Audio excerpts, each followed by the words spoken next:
Assalamualaikum warahmatullahi wabarakatuh. Salam sejahtera untuk kita semua.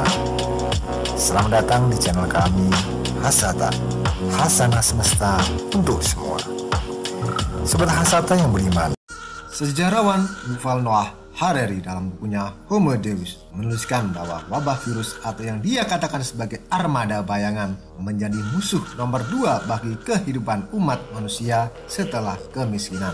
Dalam sejarah manusia telah terjadi banyak wabah besar atau pandemi yang cukup signifikan dan tak jarang pula mempengaruhi kehidupan ekonomi, sosial, dan peta politik kekuasaan global. Berikut kami sajikan 7 wabah yang mengguncang dunia. Sebelum kami lanjutkan, mohon sobat semuanya untuk subscribe terhadap channel kami agar sobat semuanya terus terupdate dengan video-video kami yang menarik lainnya. Yang pertama adalah wabah Justinian. Disebut sebagai wabah Justinian karena berdasarkan nama Kaisar Romawi Justianus I yang berkuasa pada saat itu. Wabah ini pertama kali muncul di Konstantinopel, ibu kota Romawi Timur, pada tahun 541 Masehi. Wabah Justinian disebabkan oleh bakteri Yersinia pestis yang sebelumnya bernama Pasteurella pestis. Bakteri tersebut berasal dari kutu yang menempel pada tikus hitam, hewan pengunyah biji-bijian yang dari obat yang diberikan oleh Mesir pada Bizantium.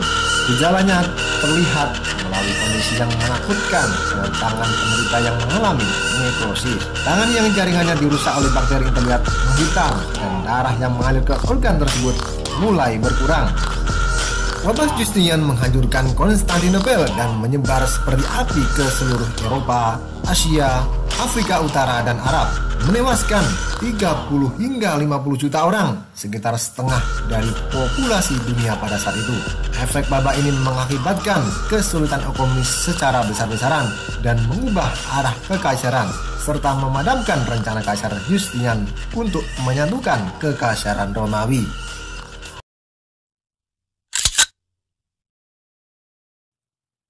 Wabah maut hitam atau Black Death. Nama maut hitam umumnya dianggap berasal dari gejala khas dari penyakit ini yang disebut akral nekrosis, di mana kulit penderita menjadi menghitam karena pendarahan subdermal. Tepat pada 1330 Masehi, di suatu tempat di Asia Timur atau Tengah, bakteri menumpang kutu Yersinia pestis mulai menginfeksi manusia yang digigit oleh kutu. Dari sana dengan menumpang armada tikus dan kutu, wabah dengan cepat menyebar ke seluruh Asia, Eropa, dan bahkan Afrika Utara. Hanya dalam waktu kurang dari 2 tahun mencapai pesisir-pesisir Samudra Atlantik. Diperkirakan 75 juta sampai 200 juta orang dinyatakan meninggal. Jumlah ini lebih dari 1/4 penduduk Eurasia.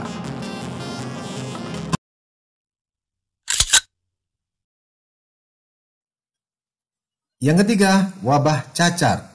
Berdasarkan catatan sejarah, ternyata wabah cacar sudah terjadi sejak zaman dahulu, yaitu sekitar tahun 10.000 sebelum Masehi, di sebuah wilayah pemukiman pertanian di daerah Mesir.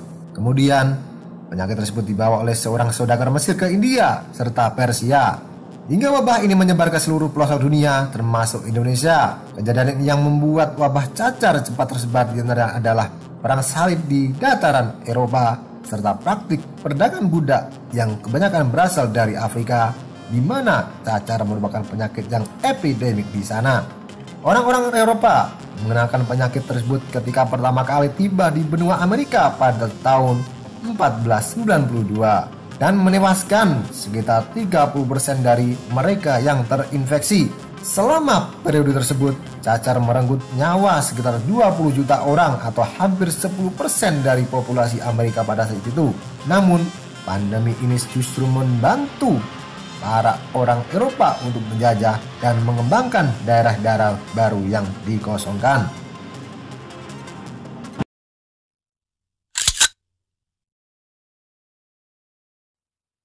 Yang keempat, wabah sampar atau The Great Plague of Marseille. Pandemi ini dimulai ketika kapal dagang bernama Grand Saint Antoine berlabuh di pelabuhan Marseille dari Levant yang terjadi pada tahun 1720 Masehi. Kapal yang berangkat dari Sidon di Lebanon setelah sebelumnya mengunjungi Smyrna, Tripoli dan Siprus ini rupanya membawa bakteri yang sama dari wabah yang terjadi pada abad sebelumnya, yaitu Yersinia pestis. Korban pertama dari wabah ini juga adalah seorang penumpang Turki yang terinfeksi dan tewas di kapal Grand Saint Antoine, diikuti dengan meninggalkan sejumlah awak kapal yang lainnya. Wabah sambar menewaskan lebih dari 100.000 para warga di dalam kota pelabuhan di Prancis Selatan tersebut dan sekitarnya.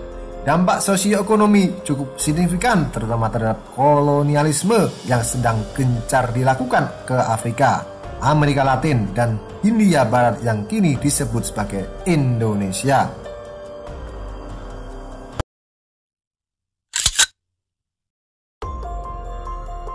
Yang kelima, wabah kolera. Wabah kolera pada tahun 1820 berasal dari India, kemudian menyebar ke hampir seluruh negara Asia termasuk Indonesia. Pandemik ini dimulai dari orang-orang yang minum air yang terkontaminasi bakteri yang berasal dari Sungai Gangga. Pada saat festival, para peziarah tertular penyakit di sana dan membawanya ke tempat-tempat lainnya di India saat mereka kembali. Diperkirakan ratusan ribu orang tewas akibat wabah kolera, termasuk banyak tentara Inggris hingga menarik perhatian masyarakat Eropa.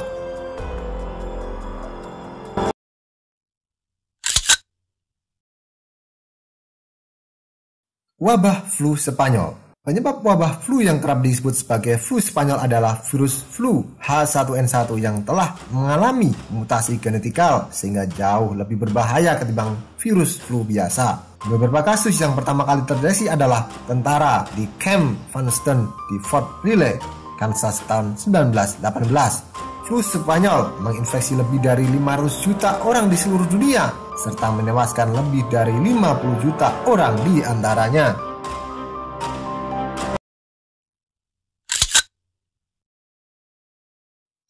Coronavirus Disease atau COVID-19.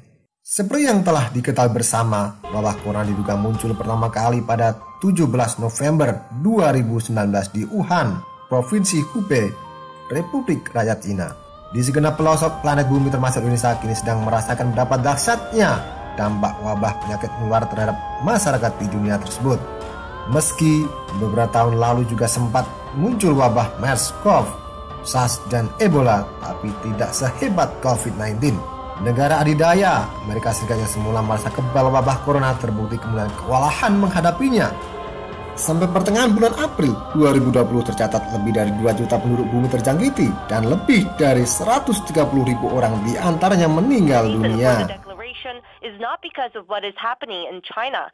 Demikian surat Asata yang beriman.